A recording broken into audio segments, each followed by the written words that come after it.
Nah,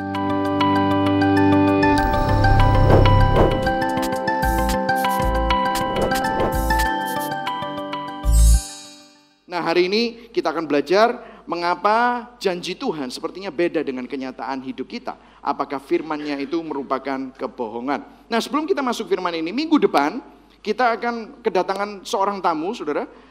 Dia adalah seorang gembala sidang dari gereja Calvary Church di Johor Bahru, Malaysia.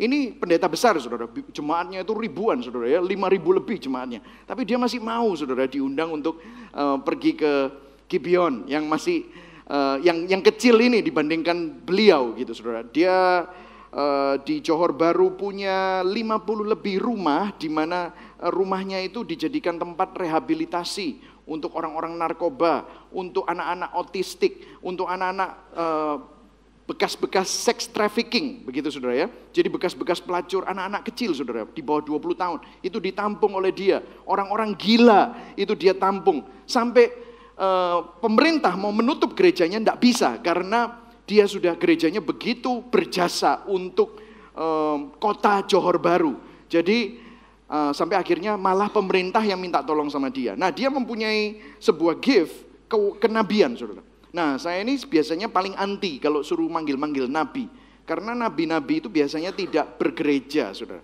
Saya percaya orang yang tidak bergereja itu biasanya sedikit apa ya, saudara ya? Ya, saya nggak mau ngomong liar begitu, saudara ya, tapi saya udah ngomong liar.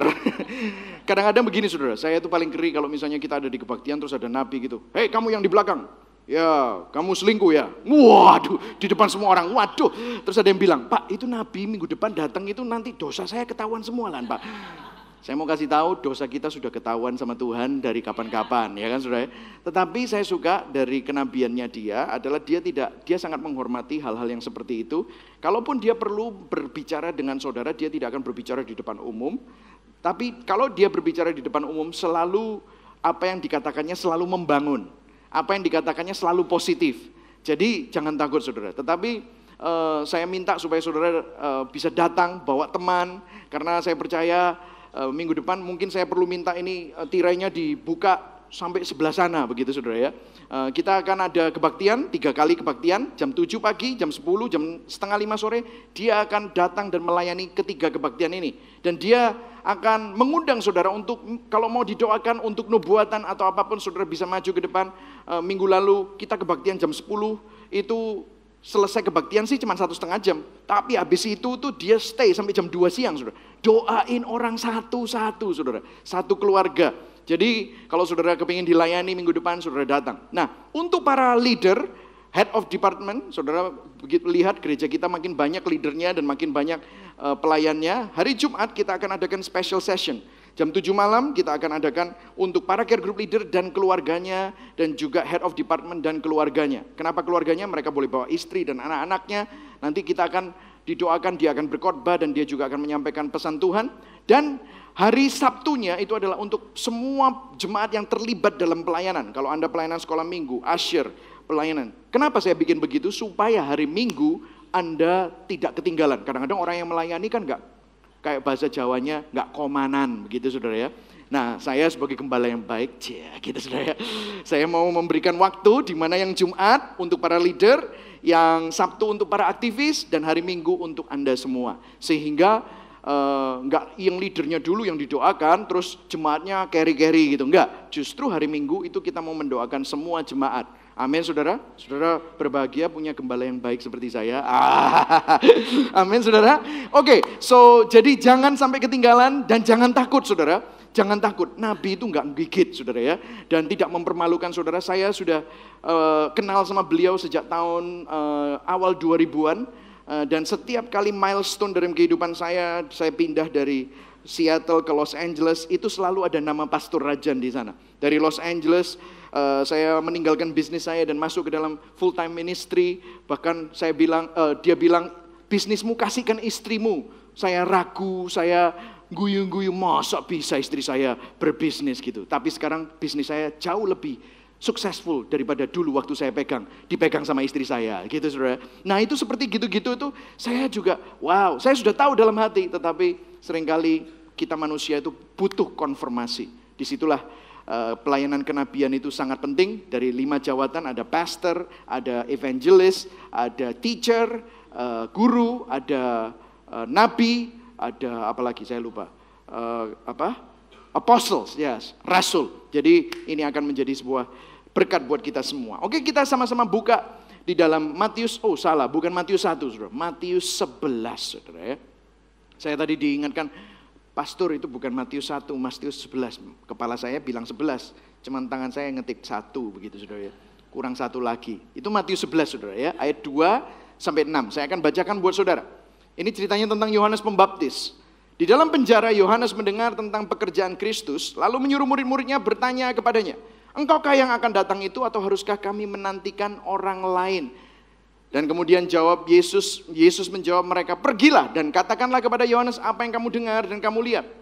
Orang buta melihat, orang lumpuh berjalan, orang kusta menjadi tahir, orang tuli mendengar, orang mati dibangkitkan, dan kepada orang miskin diberitakan kabar baik. Dan berbahagialah orang yang tidak menjadi kecewa dan menolak aku." Kemudian ayat 7, 8, 9, 10 saya akan loncat. Karena itu hanya berbicara tentang Yohanes Pembaptis. Karena Yesus memuji Yohanes Pembaptis. Kemudian ayat 11-nya dia berbicara begini, Saudara. Yang menurut saya adalah kunci dari kabar baik buat kita semua hari ini. Kita baca sama-sama. 1, 2, 3. "Aku berkata kepadamu, sesungguhnya di antara mereka yang dilahirkan oleh perempuan tidak pernah tampil seorang yang lebih besar daripada Yohanes Pembaptis. Namun yang terkecil dalam kerajaan surga lebih besar daripadanya." Mari sama-sama kita berdoa sebentar. Tuhan Yesus, kami mengucap syukur hari ini. Kalau kami bisa kembali lagi untuk menyelidiki firman-Mu, biarlah firman-Mu ini bukan cuma hanya informasi atau pengetahuan yang kami terima, tetapi menjadi sebuah impartasi dalam kehidupan kami. Biarlah Engkau buka mata hati kami. Tidak ada seorang pun yang main Pokemon Go atau Clash of Clans atau game atau Facebook, Instagram, WhatsApp, Line, apapun itu. Tapi semuanya bisa menerima firman-Mu dan firman-Mu itu masuk dalam hati kami. Yang setuju dan menerima di dalam nama Yesus katakan amin. Amin. Saudara, ada sebuah cerita. Sepasang suami istri baru saja pindah rumah ke sebuah pemukiman. Mereka menempati sebuah rumah yang bersebelahan dengan rumah keluarga yang terlihat sangat sederhana. Pagi hari ketika suami istri tersebut sedang sarapan, si istri melihat tetangga sebelahnya menjemur pakaian. Dan dia berkata kepada suaminya, "Papa, lihat tetangga kita itu. Pakaian masih kotor gitu, belum selesai nyuci kok dijemur. Mungkin dia perlu belajar cuci kali. Atau mungkin perlu tak ajari." Suaminya hanya diam dan tetap menyantap sarapan pagi itu. Keesokan harinya si istri kembali berkata pada suaminya, ketika melihat tetangganya sedang menjemur pakaian lagi pagi-pagi, "Coba lihat lagi, Pak. Tetangga kita ini benar-benar gak bisa nyuci. Pakaian yang dicuci kotor banget. Mungkin dia perlu beli sabun cuci yang baru. Mungkin perlu beli Sunli begitu, Saudara ya." Dan kembali suaminya hanya terdiam mendengar celoteh istrinya. Dan begitu setiap pagi selama 1 minggu gitu ya, Saudara. Waktu sarapan, si istri selalu berkata hal yang sama. Tapi suaminya diam, hanya tersenyum dan hanya meneruskan sarapan sambil mendengarkan istrinya. Sampai pada suatu pagi ketika hari libur, seperti biasanya mereka sedang sarapan. Tapi aneh, kali ini si istri berkata kepada suaminya, "Papa, coba lihat, ada sesuatu yang berbeda. Tetangga kita cuciannya bersih sekali." Wah, rupanya dia mungkin ikut kursus mencuci baju atau mungkin dia beli sabun yang baru. Lalu suaminya tersenyum dan berkata, "Tadi pagi Mama, Papa itu bangun agak pagi untuk membersihkan kaca jendela rumah kita. Bukan pakaian-pakaian tetangga yang kelihatan kotor di jemuran, tetapi kaca jendela rumah kita itu yang selalu kotor, Ibu." Gitu. Ya, sejak itu si istri menunduk dan malu pada suaminya. Mungkin seperti si istri tersebut, dalam hidup kita menilai kehidupan di sekeliling kita itu begitu banyak masalah kotor, padahal kaca rumah kita yang lama tidak dibersihkan problemnya. Halo? Ya enggak, Saudara? Seperti jendela, cara pandang kita adalah jendela dari hati kita, Saudara. Tuhan itu sudah menyediakan yang baik, yang sempurna. Tetapi karena pikiran kita dan hati kita penuh kadang-kadang dengan kenegatifan, kekhawatiran, ketakutan, kita tidak bisa melihat apa yang baik dan yang sempurna yang Tuhan sudah sediakan. Betul begitu, Saudara? Karena itu hari ini kita akan menjawab pertanyaan ini. Mengapa janji Tuhan sepertinya beda dengan kenyataan hidup kita? Jangan-jangan bukan kenyataan hidup kita yang diberikan oleh Tuhan itu sepertinya sesuatu musibah, tetapi jangan-jangan hati kita, cara pandang kita. Nah, kita akan berdoa supaya firman ini dapat menjawab pertanyaan-pertanyaan ini, dan hari ini kita akan mempelajari Yohanes Pembaptis. Nah, mungkin saudara bertanya, siapa sih Yohanes Pembaptis? Saudara, Yohanes Pembaptis itu adalah sepupunya Yesus. Elisabet sama Maria itu saudaraan, saudara. Dan waktu Maria dikasih tahu bahwa dia akan mengandung oleh Roh Kudus, 6 bulan sebelumnya Elisabet juga didatangi malaikat. Elisabet dan papanya itu Zakaria didatangi oleh malaikat, dan kemudian dikasih tahu bahwa kamu akan mengandung seorang nabi. Yesus itu akan menjadi Mesias, dan Yohanes Pembaptis itu yang menyiapkan jalannya. Yohanes Pembaptis itu lahir 6 bulan sebelum Yesus lahir. Dan Yohanes Pembaptis ini dikatakan nabi yang terakhir dari perjanjian lama. Sebelumnya nabi yang terakhir adalah Maleaki. Sudah 400 tidak ada nabi, tidak ada suara Tuhan, dan akhirnya lahirlah Yohanes Pembaptis yang akan menyiapkan jalan bagi Mesias. Itu Yohanes Pembaptis, saudara. Dan dikatakan bahwa Yohanes Pembaptis ini sedikit nyentrik, saudara. Firman Tuhan berkata di Matius 3 ayat 1-4, dibilang pada waktu itu tampillah Yohanes Pembaptis setelah dia dewasa di padang gurun Yudea memberitakan, bertobatlah sebab kerajaan surga sudah dekat. Sesungguhnya dialah yang dimaksudkan Nabi Yesaya ketika ia berkata di Yesaya 40, ada suara yang berseru-seru di padang gurun, persiapkanlah jalan untuk Tuhan, luruskanlah jalan baginya. Kemudian Yohanes dikatakan begini, Yohanes memakai jubah bulu unta dan ikat pinggang kulit, dan makanannya belalang dan madu hutan. Minggu lalu kita bicara tentang X Factor gitu ya. Ini bukan X Factor, hidupnya sehari-hari, saudara, makan belalang dan madu hutan gitu, saudara ya. Sedikit aneh memang orangnya. Nah, saya sampai pelajari siapa sih Yohanes Pembaptis ini. Yohanes Pembaptis ini adalah nazir Allah. Kalau saudara pernah perhatikan di Alkitab itu, nazir itu pernah dibicarakan di perjanjian lama, yaitu siapa? Samson. Samson itu nazir juga, saudara.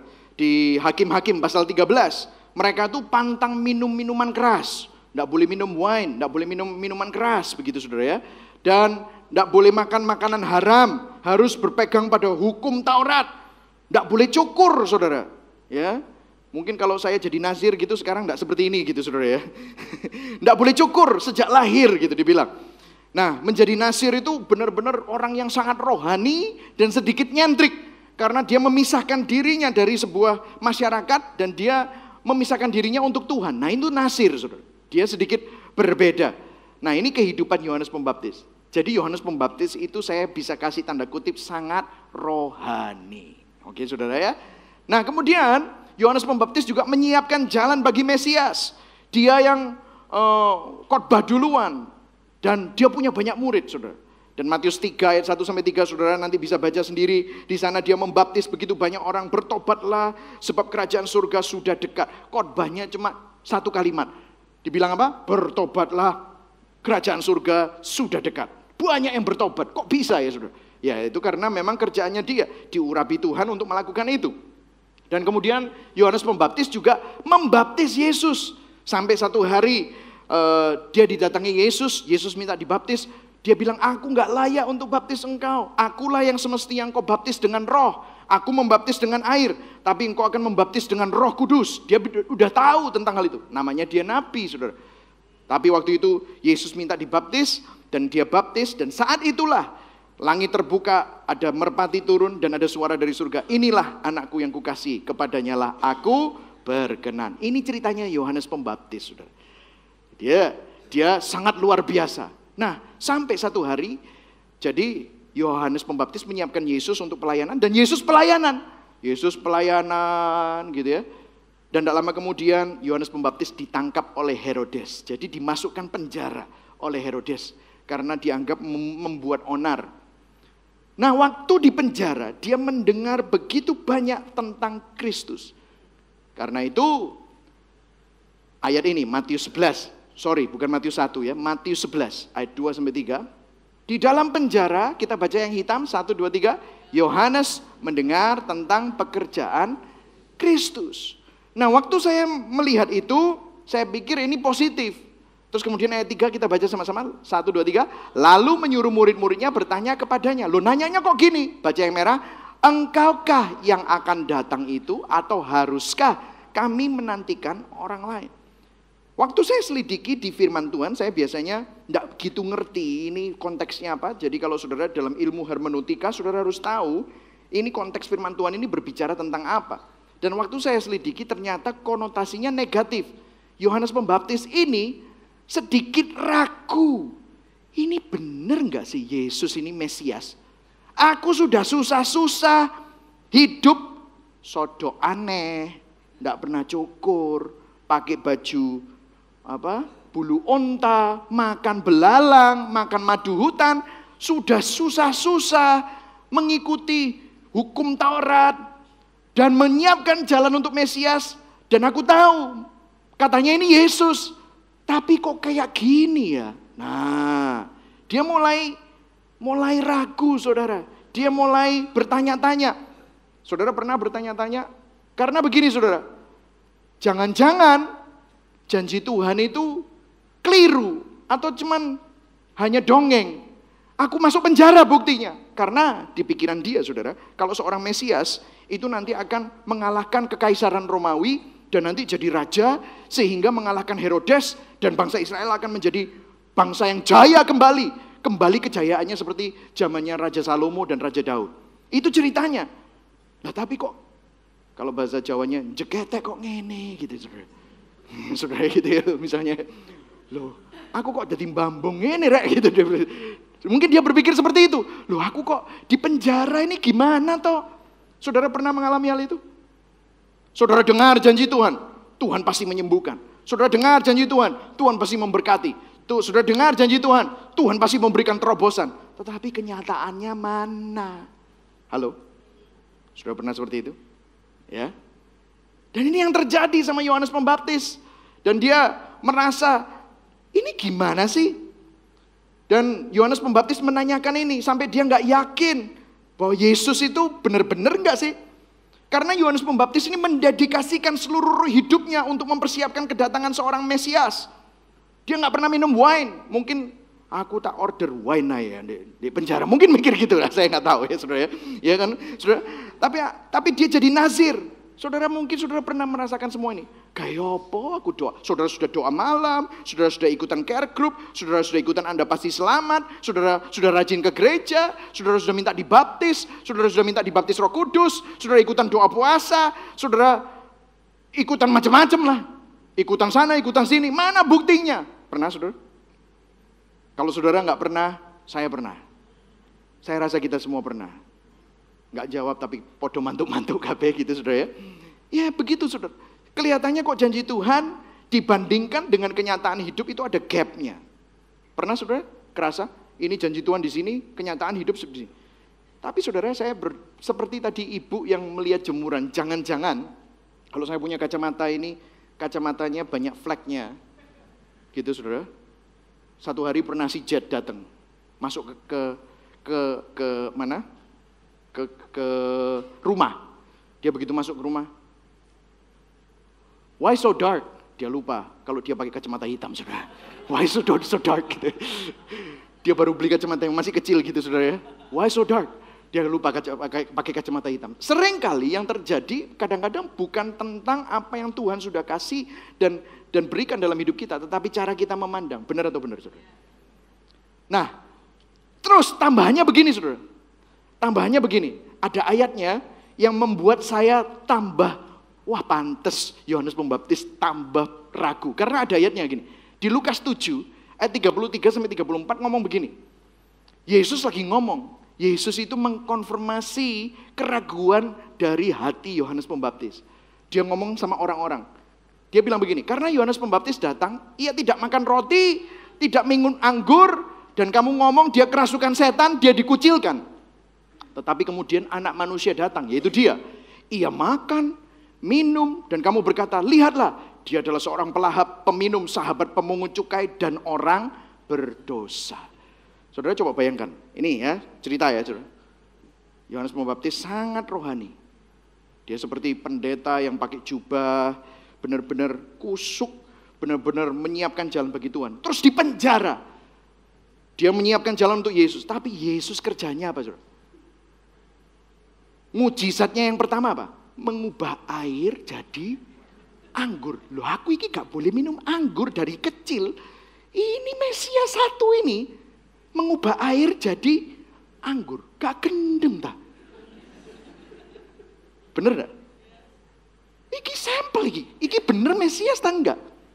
Habis itu kumpulnya yang bisa apa? Sakius. Kumpulnya sama siapa? Orang Samaria. Suaminya 5, sekarang sama Leven sama orang lain. Loh, konco-konconya kok kayak gitu ya? Konconya itu bukan pendeta-pendeta yang lain gitu. Bukan. Ini malah sama orang-orang yang gak jelas ini loh. Satu hari duduk di rumahnya seorang Farisi, kakinya dilus-lus sama perempuan dengan rambutnya.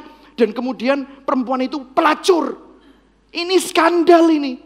Coba bayangkan kalau Anda jadi Yohanes Pembaptis. Iki keliru gak ya aku ya?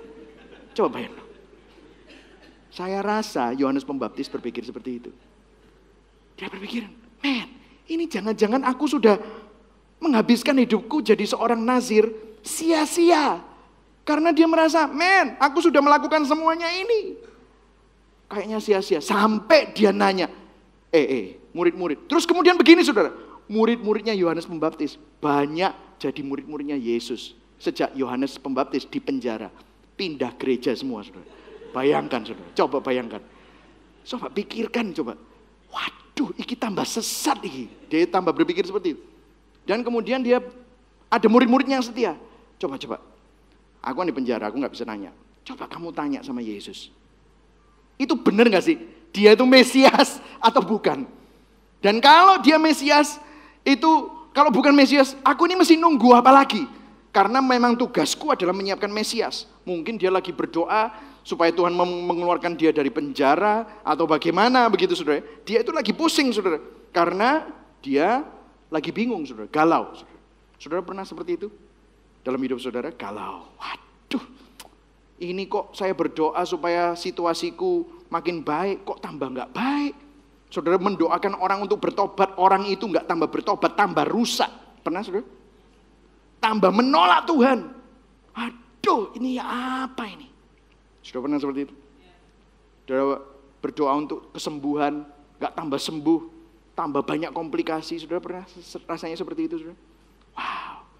Dan kemudian akhirnya murid-muridnya Yohanes Pembaptis ketemu sama Yesus. Dan dia nanya, apakah kamu ini memang Mesias? Ataukah aku harus nunggu seseorang yang lain? Nah, ini jawaban Yesus. Ini jawaban Yesus. Matius 11 ya, salah. Yesus menjawab mereka, pergilah dan katakanlah kepada Yohanes apa yang kamu dengar dan kamu lihat. Kita baca ayat yang kelima, 1, 2, 3.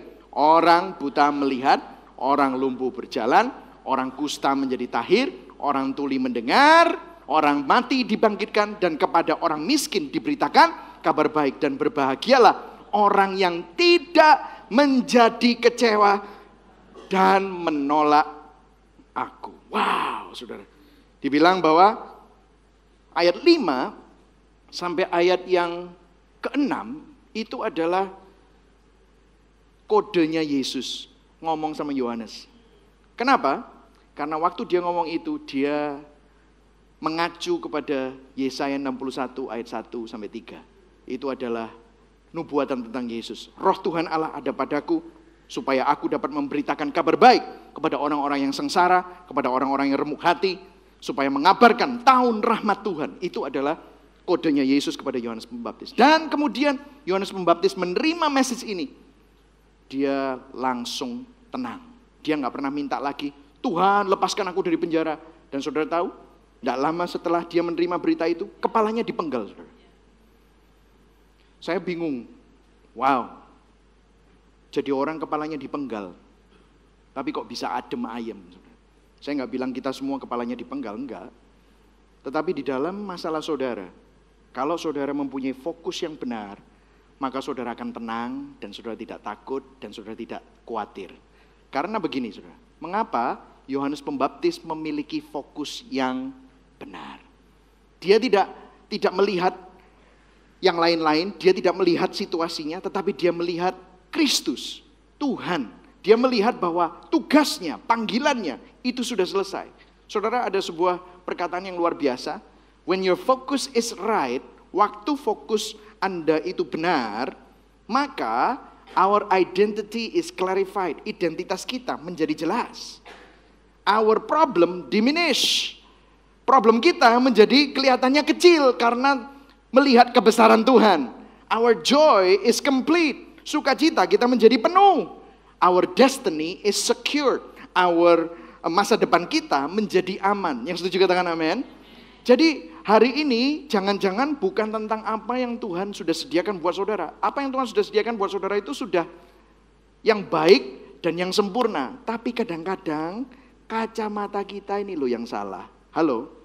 Seringkali yang kita pakai adalah kacamata cara pandang kita. Makanya minggu lalu dibilang bahwa di mana hartamu berada, di situ hatimu berada. Kalau matamu gelap, maka seluruh tubuhmu gelap. Kalau matamu terang, maka seluruh tubuhmu terang. Itu berbicara dengan cara pandang. Kalau cara pandang kita itu dunia, cara pandang kita itu duit, cara pandang kita itu saham, cara pandang kita itu ekonomi, cara pandang kita itu menyembunyikan harta atau mungkin cari keuntungan tax amnesty dan yang lain-lain, maka saudara akan selalu gelap, maka saudara akan selalu khawatir. Tetapi waktu saudara sadar bahwa sumber dari kehidupan saudara itu bukan duit saudara, bukan bahkan keluarga saudara, bukan bahkan ekonomi, tetapi Tuhan, bukan dokter, tetapi Tuhan yang menjadi sumber kehidupan kita, maka saudara akan tenang. Karena dia yang memegang hidup saudara dan saya. Yang setuju katakan amin.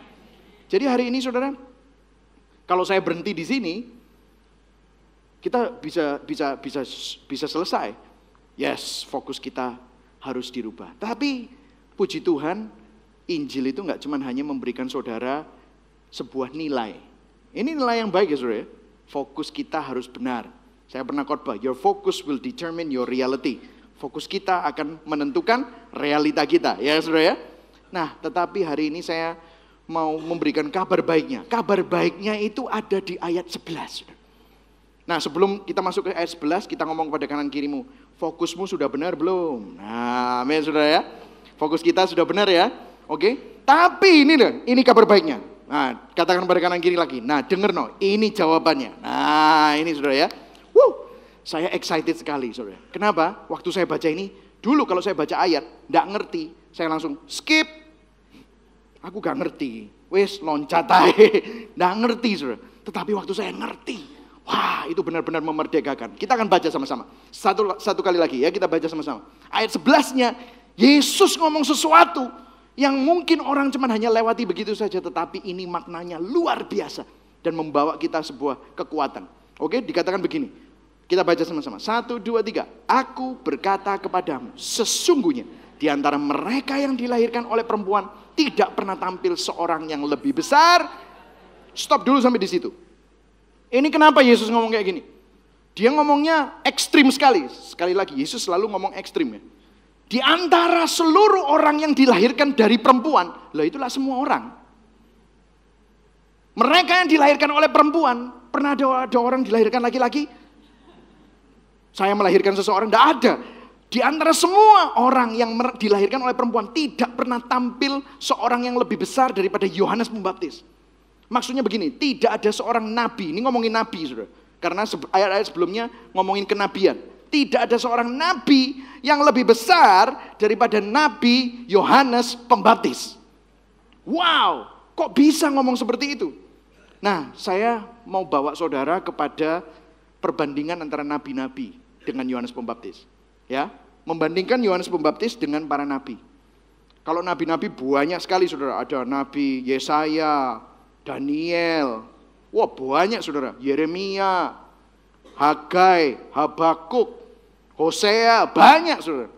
Tapi ada dua nabi yang paling menonjol yang muncul bersama-sama dengan Yesus di bukit waktu Yesus berdoa dengan murid-muridnya. Ada itu namanya Mount Transfiguration. Kalau sudah pernah ke Israel, itu ada gunungnya itu di mana Yesus tiba-tiba ada penampakan. Penampakannya Musa sama Elia. Nah, ini dua nabi. Ini aja deh. Kalau enggak selesai-selesai. Saudara tahu Musa? Wah, Ini nabi dahsyat, saudara. Dia umatnya berapa? 2 juta. Dan dia kalau jalan kemana-mana, ada tiang awan. Lagi siang, tiang awan. Sore matahari terbenam, tiang awannya. Model ini apa? Warcraft gitu ya, saudara. Tiba-tiba jadi tiang api. Terus ada bunyinya. Itu saya ya, saudara ya. Nonton film gitu, saudara ya. Wih, keren. Itu tiang awan, tiang api. Coba, saudara. Jalan siang-siang, onok payonane gitu, saudara. Wah, keren, men. Keren banget. Dia gini, set. Laut terbelah. Wah, gila ini orang paling keren. Musa ini dihormati. Agama Islam dihormati, agama Yudaisme dihormati, agama Kristen dihormati juga. Wah, ini Musa hebat. Tongkatnya dicelupkan di air sungai Nil, jadi darah. Wah, dahsyat bro. Serem ini. Musa ini luar biasa. Dibandingkan Yohanes Pembaptis, kerjanya apa? Pakai unta, gondrong, mangan belalang, bertobatlah. Semua gitu ya, kerajaan Allah sudah dekat. Loh, kerenan mana? Ya Musa toh. Tapi Yesus bilang, no, ini lebih besar daripada Musa. Hah, kok bisa? Musa ini kan dahsyat. Dia dapat hukum Taurat, ketemu sama Tuhan. Belum ada Yesus, berani ketemu sama Tuhan tanpa Yesus. Wah, itu Musa. Ketemu bawa hukum Taurat. Hukum Taurat itu datangnya dari Musa, Tuhan kepada Musa. Tapi sayang saudara, akhir hidupnya dia nggak masuk loh tanah perjanjian. Ya kan? Dia sempat marah, dia mengambil otoritas Tuhan, dan akhirnya Tuhan bilang, udah kamu nggak usah masuk, kamu disendirikan, Tuhan yang mengubur dia. Yang kedua saudara, ini juga nabi hebat juga, Elia. Wow, dia berdoa, tidak ada hujan. Tidak ada hujan, 3,5 tahun, tidak ada hujan. Sampai terakhir dia berdoa, tiba-tiba turun hujan. Itu semua gara-gara doanya dia. Saya rasa semua pendoa syafaat di seluruh dunia kepingin jadi seperti Elia. Benar, berlomba-lomba. Mereka berusaha untuk bisa jadi seperti pendoa syafaat seperti Elia. Orang mati dibangkitkan, itu Elia. Musa orang mati belum pernah dibangkitkan. Elia orang mati dibangkitkan. Ini hebat, orang kusta sembuh. Bayangkan lagi dibandingkan sama Yohanes Pembaptis. Bertobatlah. Pakai baju aneh gitu saudara. Ini hebat orang ini. Terus dia lawan 450 pendeta Baal. Adu saudara. Kalau bisa kamu api turun dari langit. Aku satu orang, kamu 450 silakan. Pendeta Baalnya itu sampai memotong-motongi dirinya untuk minta supaya ada api turun dari langit. Terus gilirannya dia, ini mezbah siramono air. Kalau ada api biar mati sekalian apinya. Benar-benar apinya Tuhan, air kalah. Dia berdoa sekali, api turun dari langit saudara. Wah ini orang hebat saudara. Kok bisa ya? Nah terus dibilang sama Tuhan bahwa mereka semua, Yesus lu kok bisa bilang gini? Aku berkata kepadamu, sesungguhnya di antara semua nabi yang pernah dilahirkan oleh perempuan tidak pernah tampil seorang yang lebih besar daripada Yohanes Pembaptis. Gila nggak ini? Kerenan mana Musa sama Yohanes Pembaptis? Ya Musa. Kerenan mana Elia sama Yohanes Pembaptis? Ya Elia. Makanya sekarang saya ini sering melihat kan, wah altar call maju supaya kamu menerima urapan Elia gitu. Mana pernah ada urapan Yohanes Pembaptis? Tidak ada. Tidak pernah ada. Urapannya Elia. Semua. Double portion. Supaya kamu jadi Elisa. Kan begitu saudara. Saya kadang-kadang lihat di Instagram tuh. Wah urapannya Elia. Double portion itu. Altar call-nya supaya ditumpangi tangan. Supaya nanti kamu bisa jadi orang yang sukses. Wah. Saudara, tapi Tuhan Yesus bilang. Keliru. Elia sama Yohanes Pembaptis lebih hebat. Yohanes Pembaptis terbesar. Kenapa ini menjadi kabar baik buat saudara dan saya? Karena habis itu ada terusannya. Tapi saya ini dulu ya. Saudara tahu nggak? Lukas 16 ayat 16 dibilang begini. Petunjuknya kenapa kok Yohanes Pembaptis itu lebih besar. Dibilang begini, kita baca sama-sama. Nah ini loh saudara. Ya jelas, 1, 2, 3. Hukum Taurat dan kitab para nabi berlaku sampai kepada zaman Yohanes siapa? Yohanes Pembaptis. Dan sejak waktu itu, kerajaan Allah diberitakan. Dan setiap, saya nggak suka bahasa ini, setiap orang menggagahinya, berebut memasukinya. Maksudnya apa? Semuanya berebutan untuk bisa masuk. Karena sekarang kabar baik itu diwujudkan dalam bentuk Yesus. Everyone is eager to get in. Saya kasih jawabannya saudara. Kenapa? Karena begini, sebelum semua nabi sebelum Yohanes hanya bernubuat bahwa Kristus akan datang. Tetapi Yohanes bersaksi bahwa Kristus sudah datang. Nabi-nabi hanya mengharapkan Kristus, tetapi Yohanes melihat Kristus. Dia adalah yang terbesar, karena Musa kalau mau tuker tempat sama Yohanes Pembaptis, mendingan dia jadi Yohanes Pembaptis, karena itu adalah dambaan hatinya para nabi. Karena janji Tuhan adalah seorang Mesias, seorang Yesus Kristus itu akan datang. Dan Yohanes Pembaptis itu ketemu dengan Yesus. Bahkan dia sempat nanya, ini benar kamu ya? Yes, itu aku. Karena itu Yesus bilang Yohanes Pembaptis itu yang terbesar. Amin ya saudara. Nah terus habis itu dia ngomong begini, ini kabar baiknya. Katakan sama-sama, katakan ini kabar baiknya. Nah oke saudara, ini. Matius 11 ayat 11 dikatakan yang merah saudara. Ayo baca yang sama-sama, yang merah. Habis ini saya akan selesai. 1, 2, 3. Namun yang terkecil dalam kerajaan surga lebih besar daripadanya. Nya itu siapa? Yohanes Pembaptis. Coba bayangkan ya. Ini semua nabi-nabi. Ada Musa, ada Elia, ada Yesaya. Semuanya. Itu kalah sama Yohanes Pembaptis. Tapi Yesus bilang gini.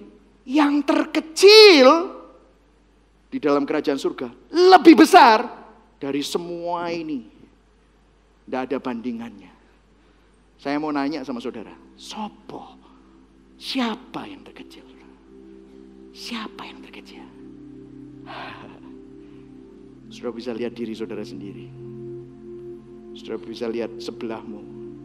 Saudara bisa lihat semua orang-orang ini yang punya banyak masalah, punya banyak penyakit, yang selalu ngomong, aku gak mampu Tuhan. Aku gagal. Dosa aja gak bisa berhenti Tuhan. Doa aja kadang-kadang bolong-bolong Tuhan. Sakit aja mesti minum obat. Tak tumpangi tangan dewek gak sembuh. Siapa yang terkecil itu? Saudara dan saya. Berapa banyak di sini yang masih gagal? Berapa banyak di sini yang tahu bahwa dirinya gak mampu? Tapi Yesus bilang, yang terkecil, kamu gak perlu jadi seperti Musa. Kamu gak perlu seperti Elia. Bahkan kamu gak perlu seperti Yohanes Pembaptis. Karena begini, karena begitu besar kasih Allah akan dunia ini. Dia mengaruniakan Yesus, anaknya, supaya barang siapa yang percaya tidak binasa, melainkan memperoleh hidup yang kekal. Dia yang tidak mengenal dosa, dia suci, menjadi dosa buat saudara dan saya. Supaya saudara dan saya yang gagal, yang berdosa, tidak perlu terus hidup di dalam dosa. Tetapi Kristus di dalam kita, saudara. Sekarang, Yohanes Pembaptis lihat Yesus. Sekarang saudara dan saya, mungkin gak pernah lihat Kristus. Tetapi Yesus itu sekarang tinggal di dalam saudara dan saya. Wow! Tinggal di dalam saudara dan saya. Dia bukan cuman hanya perwujudan, terus kita harus jadi teladan, kita harus mengikuti. Itu agama saudara. Agama itu ada tokohnya dan kita harus mengikuti dia. Saya mau kasih tahu saudara, kekristenan itu bukan agama yang ada tokohnya dan kita mengikuti dia. Firman Tuhan berkata, Kristus yang adalah hidupmu. Hidupmu bukannya kamu lagi, tetapi Kristus yang ada di dalam hidupmu. Yohanes 7 ayat 38-39 berkata, barang siapa percaya kepadaku, seperti yang dikatakan oleh kitab suci, dari dalam hatinya akan mengalir aliran-aliran hidup, air hidup. Yang dimaksudkan adalah roh yang akan diterima oleh mereka yang percaya kepadanya. Sebab roh itu waktu itu belum datang, karena Yesus belum dimuliakan. Tetapi sekarang Yesus sudah dimuliakan, roh itu sudah datang, Pentakostas sudah datang. Roh yang ada di dalam kita lebih besar daripada roh yang ada di dalam dunia ini. Berikan tepuk tangan buat Tuhan Yesus, amin. Jadi saudara ini punya segala sesuatu. Saudara, Kita ini seringkali doa gini, Tuhan biarlah lawatanmu itu datang. Lawatan Tuhan itu sudah ada di dalammu. Kita minta sama Tuhan, Tuhan urapi aku, urapi aku. Kadang-kadang minta urapan double portion of Elia. Keliru saudara. Urapannya Elia itu tidak sebanding sama urapannya saudara. Urapannya Elia itu Roh Kudus cuma hinggap. Tetapi sekarang Roh Kudus permanen karena sudah dibayar mahal oleh karya salib Kristus di atas kayu salib. Dia berkata sudah selesai. Dia bangkit pada hari yang ketiga. Amin saudara. Saudara. Kalau hari ini saudara merasa bahwa saudara tidak mampu. Perfect. Karena Tuhan bilang yang terkecil, yang paling gak mampu pun itu pasti mampu. Karena Roh Kristus itu yang memampukan saudara. Para nabi bilang Kristus akan datang. Yohanes bilang Kristus sudah datang. Orang percaya, saudara dan saya berkata, ayo baca yang merah, 1, 2, 3. Kristus yang hidup di dalam aku. Yang kedua, Kristus yang adalah hidup kita. Bagiku hidup adalah Kristus. Surat Paulus menyebut kita di dalam Kristus berapa kali? 216 kali. Itulah identitas saudara. Kristus adalah identitas saudara. Kalau saudara nanya, mengapa begini, mengapa begitu? Itu pertanyaan yang salah. Karena apa? Kristus itu sudah menyelesaikan segala-galanya. Saudara mampu, bisa. Karena itu Martin Luther bilang begini, di dalam Kristus itu solus Kristus. Kamu itu bukan berusaha untuk jadi serupa dengan Kristus. Salah saudara. Kristus yang di dalam kita akan membawa kita makin serupa kepada identitas kita yang sebenarnya. Saya bukan bilang begini nanti kalau sebagai gereja, ayo libatkan Roh Kudus dalam hidup kita. No. Roh Kudus mau melibatkan saudara di dalam rencananya. Amin saudara. Ayo kita menangkan jiwa untuk Kristus. No, Kristus mau memenangkan jiwa melalui Anda. Beda ya saudara. Ayo kita jadi berkat buat Kristus. No, Kristus memberkati Anda supaya Anda menjadi berkat melalui Kristus di dalam hidup ini. Beda saudara. Solus Kristus. Hari ini kekristenan itu bukan agama. Kita bukan melihat pada tokoh dan kita nyontoh dia, enggak. Tetapi kita menghidupi Kristus. Dialah yang menjadi kekuatan dan memampukan kita. Yang setuju katakan amin. Mari sama-sama kita bangkit berdiri. Berikan tepuk tangan buat Tuhan Yesus. Ayat yang terakhir saudara, 2 Petrus 1 ayat 3. Saudara, kemarin ada, sebelum kita baca ayat ini, ada beberapa orang yang nanya sama saya, Pak, susah ya untuk bersyukur ya. Susah banget ya Pak ya, kadang-kadang tuh untuk bersyukur. Seperti tadi seorang ibu yang melihat jemuran itu, karena mata kita itu yang kita lihat adalah kekhawatiran dan ketakutan. Saudara, saya kasih tahu caranya gimana. Setiap kali saya galau, pendeta juga bisa galau saudara. Pendeta juga bisa kadang-kadang capek. Tanya sama istri saya, beberapa hari terakhir ini saya sangat capek. Karena kayaknya schedule saya tidak habis-habis saudara. Tapi habis itu saya, kalau udah dalam keadaan begitu, apa yang saya lakukan? Saya melihat pada salib Kristus. Tahu nggak saudara? Injil itu bukan konsep. Oke? Injil bukan konsep. Katakan sama-sama yuk, Injil bukan konsep. Ya, Injil itu juga bukan message, berita. Yes, good news. Tapi itu bukan berita saja. Injil itu bukan seonggok ajaran. Bukan saudara. Injil itu pribadi. Wow. Kenapa Yesus perlu datang? Supaya kamu gak mengikuti aturan, gak mengikuti. Kamu itu jadi pribadinya Yesus. Jadi waktu saya galau, apa yang saya lakukan? Saya mengingat apa yang Kristus sudah lakukan buat saya. Saya langsung lihat salib dalam pikiran saya. Apa yang Tuhan Yesus sudah lakukan buat saya? Ya ampun Tuhan. Saya langsung ingat sejarah saya. Gimana saya ini mestinya tidak layak untuk jadi hamba Tuhan, tidak layak. Ini kehormatan Tuhan. Saya langsung melihat, aduh Tuhan, terima kasih Tuhan kalau aku mati hari ini aku gak masuk neraka, tetapi aku menerima hidup yang kekal. Engkau ampuni dosa-dosaku, aku gak layak. Perbuatan baikku seperti kain kotor, tetapi Engkau terima aku. Aduh Tuhan. Dan dia bangkit, menang. Karena itu kita lebih daripada pemenang. Iya Tuhan, terima kasih. Tiba-tiba saya buka mata, semua masalah saya tiba-tiba, kenapa?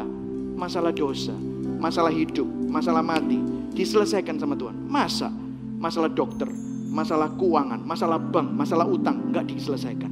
No problem. Itu menjadi kecil dibandingkan apa yang Kristus lakukan buat saudara. Sedangkan Kristus di mana? Bukan di atas sana, tetapi Dia di dalam kita. Kristus adalah hidup kita. Baca 2 Petrus 1 ayat 3. 1, 2, 3. Yesus mempunyai kuasa Allah dan kuasanya telah memberikan kepada kita segala sesuatu. Stop dulu. Katakan segala sesuatu. Segala sesuatu yang kita butuhkan untuk hidup dan melayani Allah. Kita memilikinya karena kita mengenalnya. Yesus telah memanggil kita oleh kemuliaan dan kebaikannya. Berikan tepuk tangan buat Tuhan Yesus. Amin. 2 Petrus 1 ayat 3. Kuasanya diberikan kepada kita untuk segala sesuatu yang kita butuhkan. Untuk apa? Hidup. Dalam hidup, saudara butuh apa hidup? Kuasanya ada di dalam saudara. Melayani Allah, kuasanya ada di dalam saudara. Ada orang yang bilang kita mau menunggu Pentakosta ketiga. Saya bingung, Pentakosta yang kedua itu loh kapan, saudara? Seakan-akan Tuhan itu masih punya senjata pamungkas lagi mau dikasih. Tuhan sudah bilang, aku sudah berikan segala sesuatu. Sekarang giliranmu untuk bergerak. Saudara mau ada revival, ada lawatan Tuhan di kantormu? Kamu yang bawa lawatan itu. Karena Kristus ada di dalam kamu. Saudara mau melihat pemulihan ada dalam keluargamu? Tidak usah nunggu lawatan Tuhan. Kamu yang bawa lawatan itu di dalam keluargamu. Karena Kristus ada di dalammu. Yang setuju katakan amin. Kristus di dalam saya. Katakan Kristus di dalam saya. Katakan pada kanan kirimu, Kristus di dalam engkau. Katakan sama-sama, Solus Kristus. Amin. Aku bernyanyi bahagia.